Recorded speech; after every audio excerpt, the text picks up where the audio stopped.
In business and high-stakes negotiations, victory isn't just about having the best product, the biggest budget, or even the sharpest mind. It's about strategy, the kind of thinking that decides battles before they're ever fought.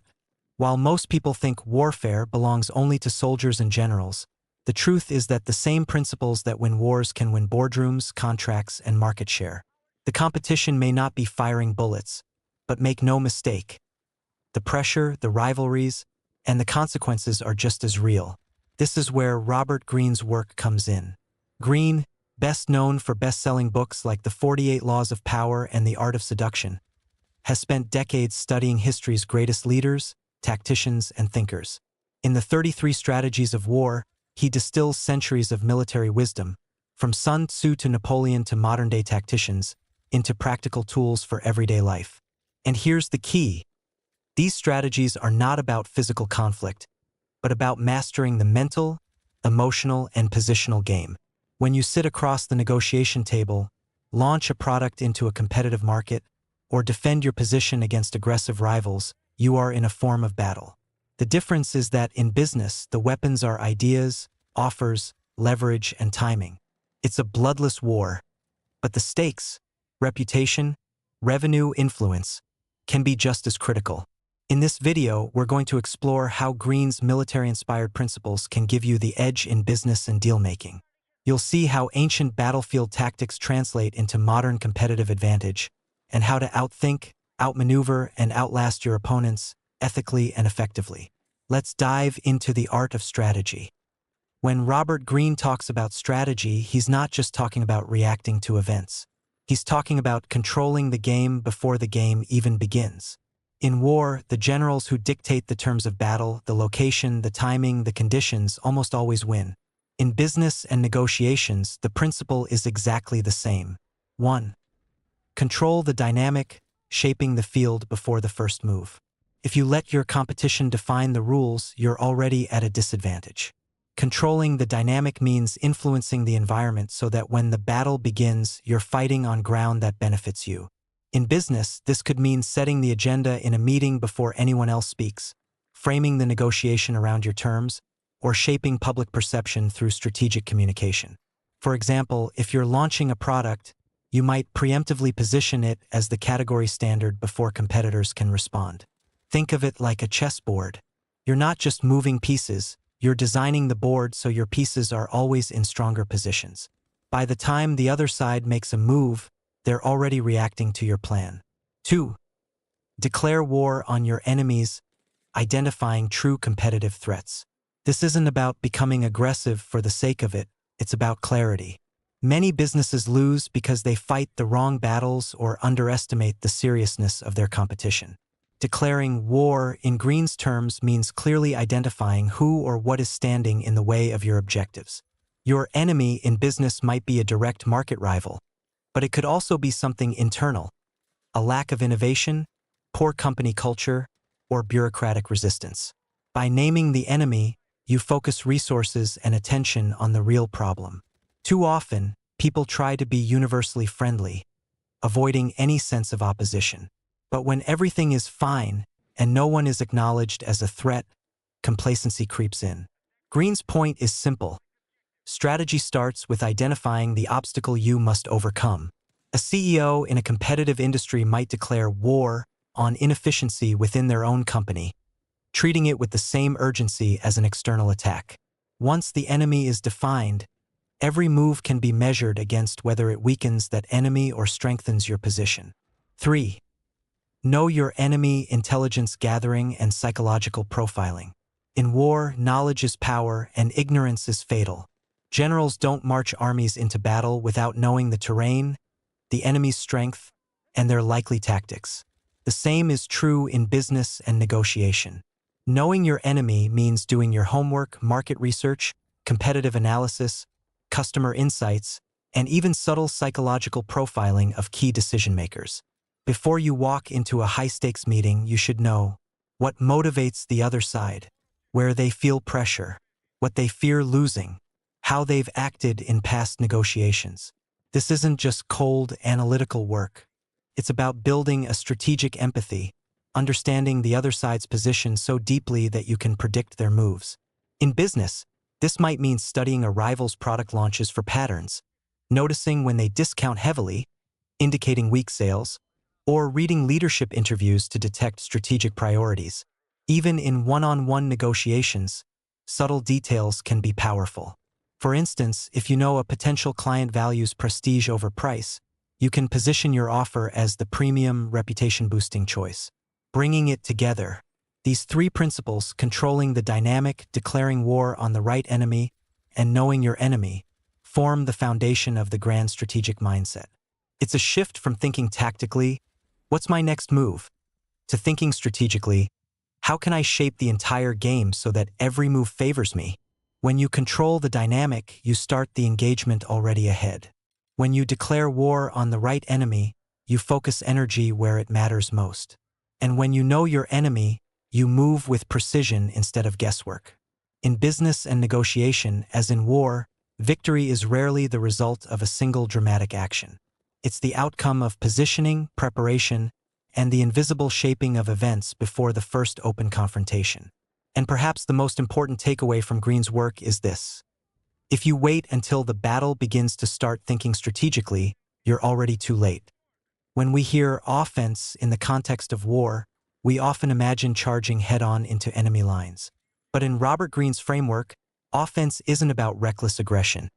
It's about calculated forward motion, moving in ways that shape the opponent's reactions and tilt the field in your favor.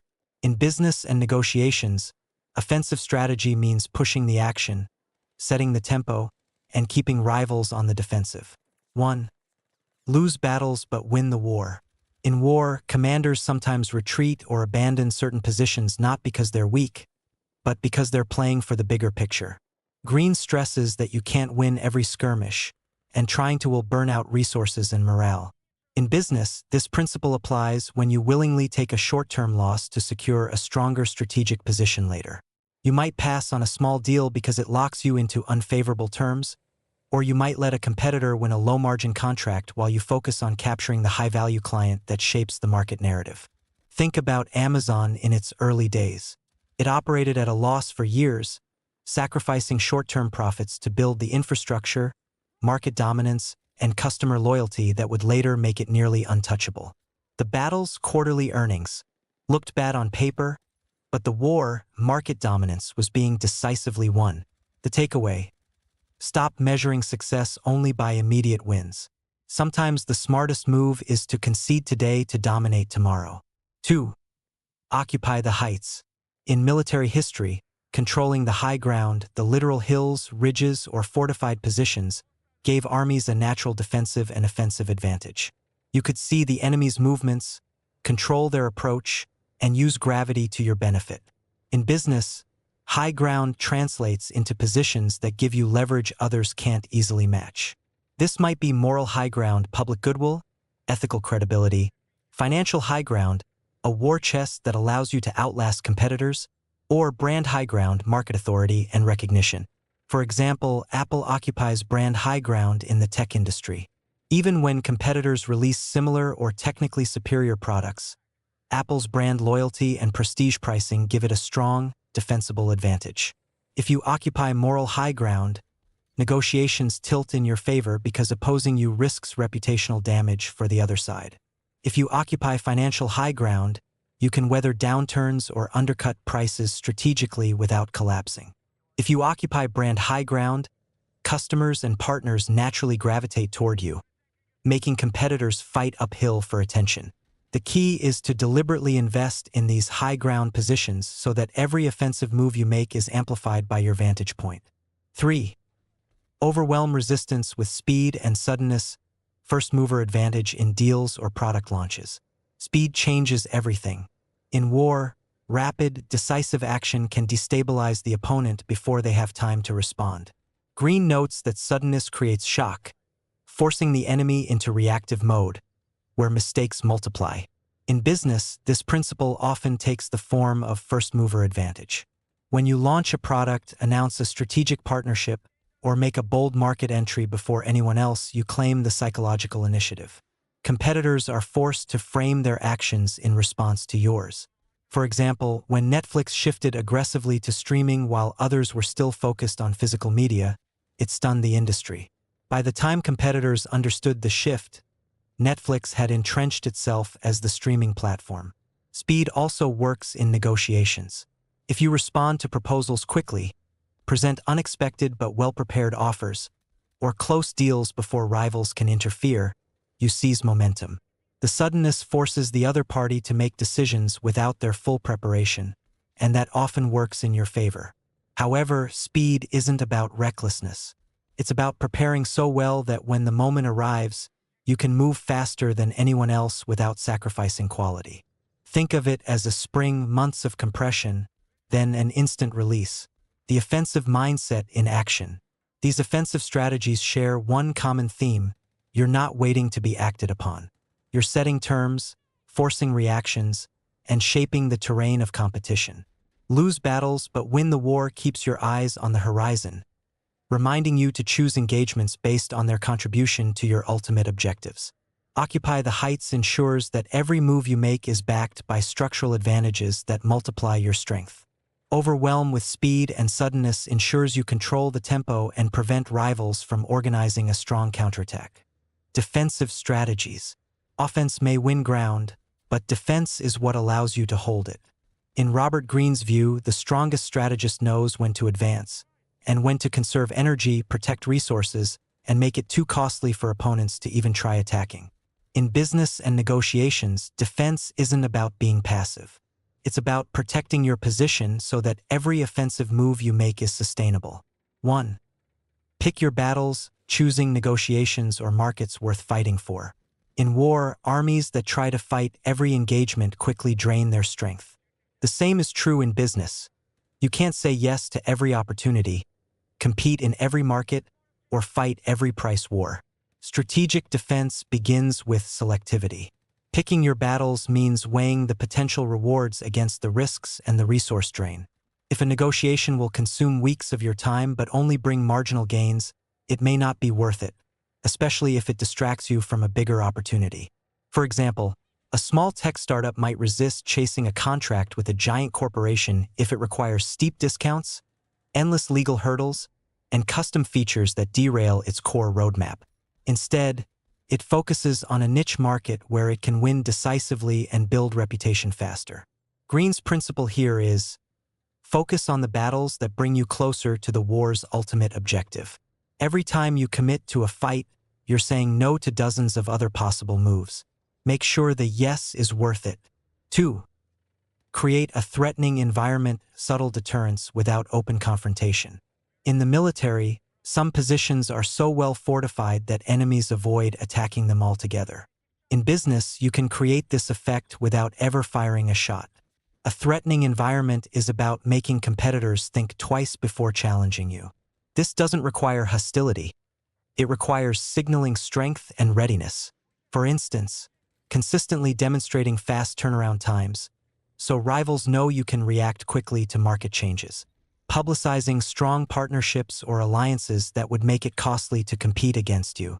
Maintaining a track record of aggressive defense when others try to poach your clients. The goal is psychological. If your competition believes an attack will be costly, they may shift focus elsewhere. This is common in negotiations too. If you build a reputation for being thoroughly prepared, unwilling to cave under pressure, and capable of walking away, people negotiate with more caution, often offering better terms from the start. It's worth noting, creating a threatening environment is not about intimidation in the toxic sense. It's about projecting professional deterrence, where your competence and resources speak for themselves. 3. Fortify your mind, staying calm under pressure. Defensive strategy isn't just about protecting physical or market positions. It's about protecting mental clarity when the pressure mounts. In war, panic spreads faster than enemy fire. In negotiations, losing your composure can unravel months of preparation in seconds. Greene emphasizes building mental fortitude, the ability to think clearly and act deliberately when others are stressed. This comes from preparation, self-awareness, and a commitment to controlling your emotional responses. In business, this might mean anticipating tough questions or objections and practicing calm responses. using breathing or mental reset techniques before entering a high-stakes meeting. Keeping perspective, reminding yourself that one difficult conversation is part of a much larger campaign. Consider a CEO negotiating a merger while the press speculates wildly and shareholders demand answers. If they react emotionally to every rumor, they lose credibility and control. But by projecting calm, they reassure allies, unsettle opponents, and maintain bargaining power. Mental fortification also protects you from burnout. Constant competition can drain even the most capable leaders. A fortified mind knows when to rest, when to delegate, and when to temporarily retreat to preserve strength. Defensive strategies are not about hiding from competition. They're about making yourself a difficult target while conserving resources for decisive actions. Picking your battles ensures you don't waste energy on fights that don't move you toward your ultimate goal. Creating a threatening environment discourages rivals from even starting a confrontation. Fortifying your mind keeps you in control when the stakes are high and emotions run hot. When combined, these principles allow you to weather storms, resist unnecessary conflict, and hold your ground until the perfect moment to strike offensively. Even the most aggressive strategist must master defense. Without it, every victory risks becoming temporary. In both war and business, the winner is often the one who not only gains ground, but can keep it. Psychological warfare in business. Military history shows that wars aren't won solely by superior firepower or numbers. They're often decided in the mind. If you can shape how your opponent thinks, feels, and perceives reality, you can influence their decisions before the battle even begins. In business and negotiations, Robert Greene calls this psychological warfare, the art of controlling perception, expectations, and emotional states to gain an advantage without necessarily engaging in open conflict. 1. The guerrilla mindset, adaptability, and small team advantages against bigger players. When smaller forces face larger armies, they rarely try to match them in size or strength. Instead, they fight unpredictably, hitting fast, disappearing, and forcing the larger force to waste energy chasing them. This is the guerrilla mindset, adaptability over brute strength. In business, smaller companies can outperform giants by being faster, more creative, and more responsive. While big corporations move slowly through layers of approval and bureaucracy, small teams can launch new products in weeks, pivot their strategy overnight, and experiment without huge risk. A guerrilla business mindset might involve targeting niche markets too small for big competitors to bother with, using unconventional marketing that gets noticed without massive ad budgets, forming temporary, agile partnerships to seize opportunities quickly. The essence here is to avoid fighting on the enemy's terms. If a giant competitor wants a head-to-head price war, you sidestep it and compete in an area they can't or won't focus on. Greene's lesson is that adaptability is a weapon, and small, nimble forces can keep larger ones constantly off balance. 2. Seem to work for the interests of others while furthering your own win-win framing. One of Greene's subtler strategies is to frame your goals in a way that aligns with the other party's self-interest. In war, alliances often form when one side convinces another that helping them will also help the ally. In business, this is about creating win-win optics, even if you're primarily advancing your own position. This doesn't mean manipulation in the dishonest sense. It means understanding what the other side values most and showing how your proposal fulfills it, while also serving your larger strategic aims. For example, if you're negotiating a distribution deal, you might present it as a way for the partner to expand their market reach, all while locking in exclusive rights for yourself in a key territory. They see expansion, you secure control. This principle also works in internal negotiations, say, convincing a senior executive to back a project. You might emphasize how it will raise the company's profile, their interest, while also giving your team more resources, your interest. The key to making this work is sincerity in delivery and clarity in framing. If both sides believe they are benefiting, resistance fades and cooperation becomes the path of least resistance. 3.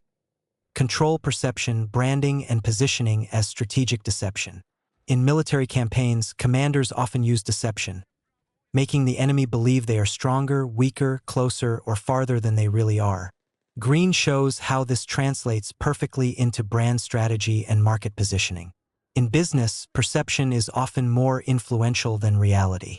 A company seen as the industry leader can charge more, attract better talent, and close deals faster, even if their actual market share isn't the largest.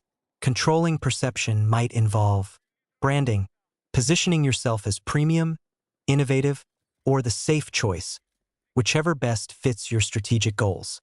Narrative control, releasing information in a way that shapes how customers and competitors interpret your moves.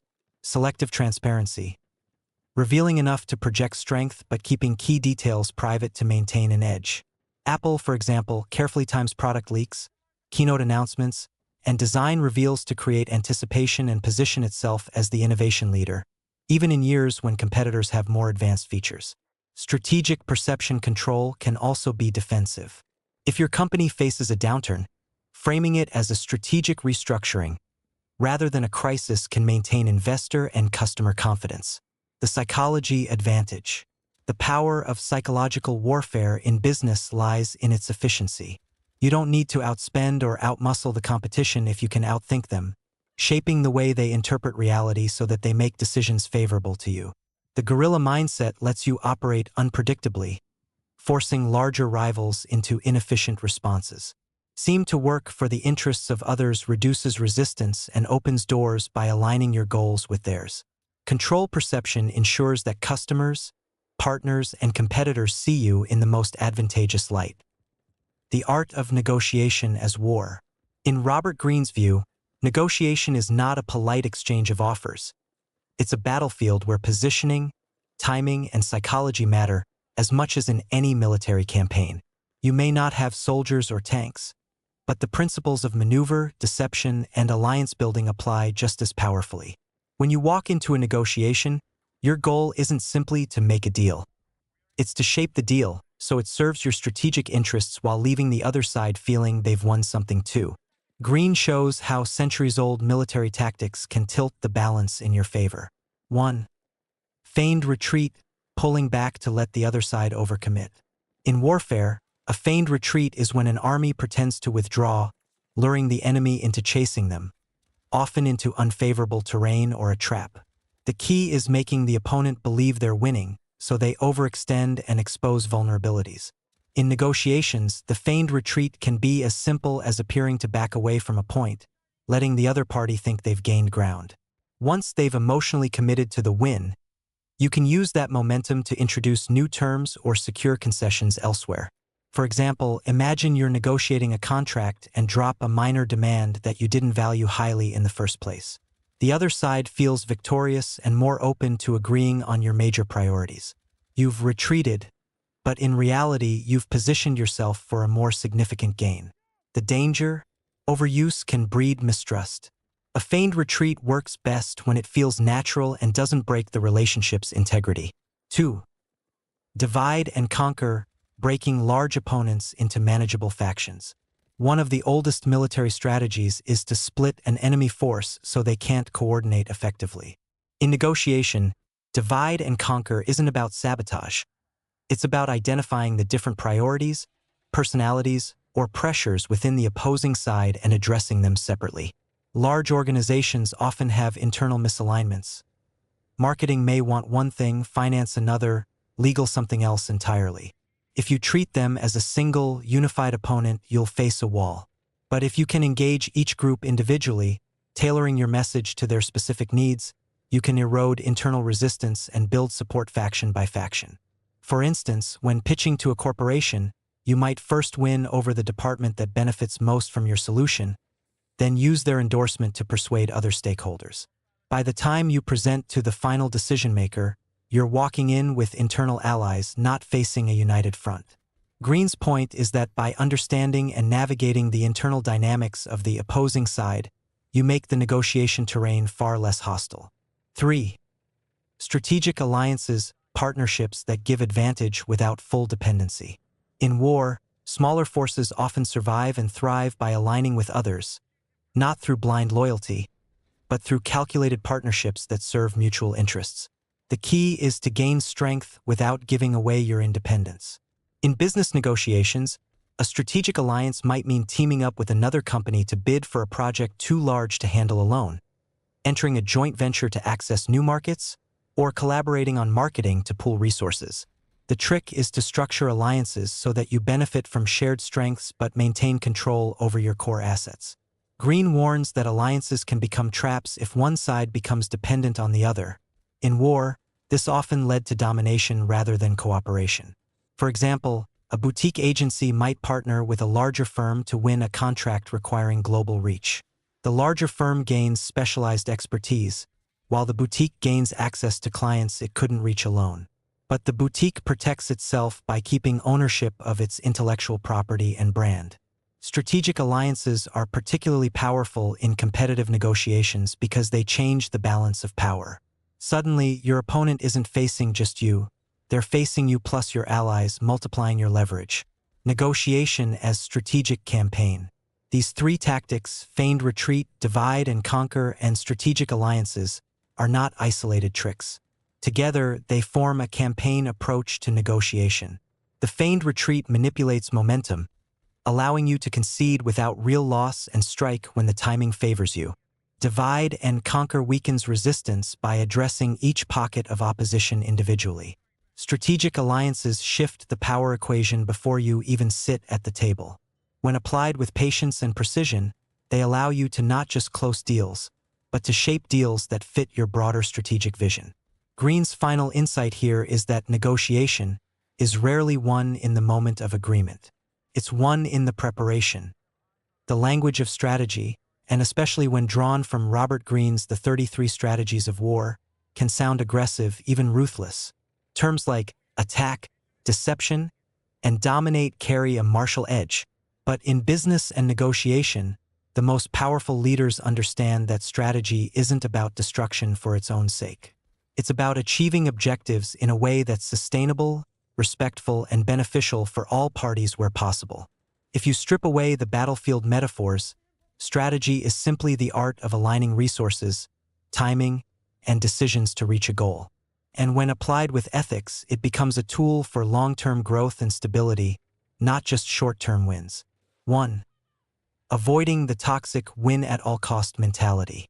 Some people interpret strategy as a license to be cutthroat, to exploit, mislead, and overpower without concern for the fallout. That's short-sighted thinking. A win-at-all-cost approach damages your reputation, breeds resentment from partners, employees, and clients, creates a cycle where you have to constantly watch your back. Ethical strategy asks a different question. How can I achieve my objective without eroding trust or leaving unnecessary damage in my wake? The most successful entrepreneurs, negotiators, and leaders realize that the people you deal with today could be allies tomorrow, or could hold influence over your future opportunities. By resisting the urge to humiliate, deceive unnecessarily, or strip others of all advantage, you leave doors open. A scorched earth victory leaves you standing alone, and that's a dangerous place in business. 2. Building trust while thinking strategically. One of the misconceptions about strategic thinking is that it's inherently manipulative. In truth, strategy is most effective when paired with transparency and consistency. Here's why. Trust accelerates deals. When people believe you, they need fewer reassurances and less paperwork. Trust makes alliances stronger, and alliances often give you more power than a solo push. Trust creates resilience during setbacks because partners will give you the benefit of the doubt. The key is to be predictable in your values but adaptable in your methods. People should know you'll keep your word, even if they don't know your exact next move.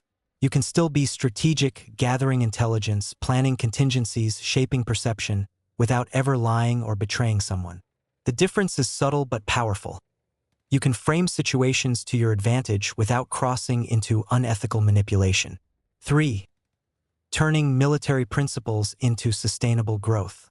Military strategy is often about ending conflict as quickly and decisively as possible, because prolonged war drains resources. In business, the same principle applies. The best strategic victory is one that sets the stage for long-term stability and ongoing success.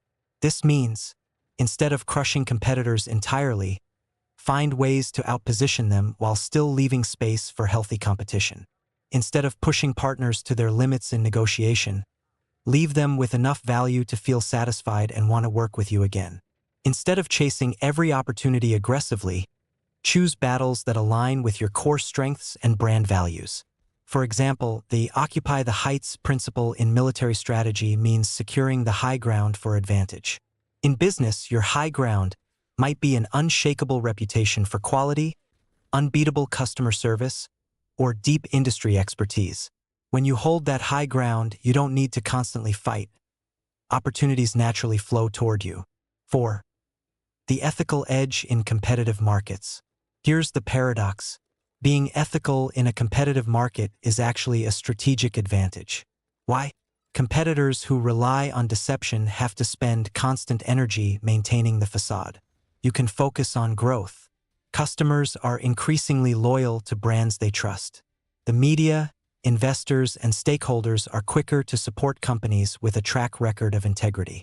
Think of ethics as a force multiplier for strategy. It reduces resistance, enhances alliances, and makes every move you take easier to sustain. 5.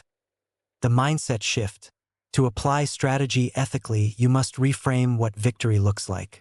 Instead of viewing success as a zero-sum game, I win, you lose, think in terms of mutual benefit with strategic advantage. You still aim to be the most prepared, the most insightful, the most adaptive player in the room, but you do so in a way that strengthens your network instead of burning it. In the long run, the leaders remembered most fondly, and who enjoy enduring influence, are those who won not only the deals but the respect of those they dealt with. The art of strategy doesn't have to turn you into a battlefield general obsessed with conquest. It can make you a diplomat who wins through foresight, discipline, and positioning. Throughout history, the greatest victories were rarely the result of brute force alone. They were the product of foresight, preparation, and strategic execution. In business and life, the same truth applies. Success often belongs to those who can think several moves ahead, anticipate challenges before they arise, and act with precision when the opportunity comes. Military strategy teaches us that the real battle is often decided long before the first move is made. When you understand terrain, whether that's the market, your industry, or your own strengths and weaknesses, you can position yourself so that every action tilts the odds in your favor. You don't just react to circumstances, you shape them. The key takeaway is simple yet powerful. The war is won before the first battle, if you prepare like a strategist. Preparation isn't about paranoia, it's about readiness. It's about stacking advantages so high that your position becomes almost unshakable. But remember, strategy is not a license for ruthlessness. The goal is not to burn every bridge or crush every opponent. It's to create sustainable wins that allow you, your team, and even your partners to thrive. When applied ethically, strategic thinking builds trust, resilience, and long-term influence. If you're ready to go deeper, I recommend starting with 3 powerful resources.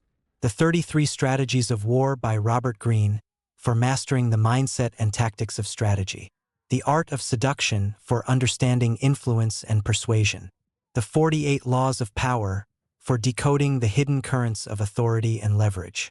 The battlefield may have changed, but the principles remain timeless. Prepare, position, and execute like a strategist, and you'll be ready for any challenge ahead. Thanks for watching. See you in the next video.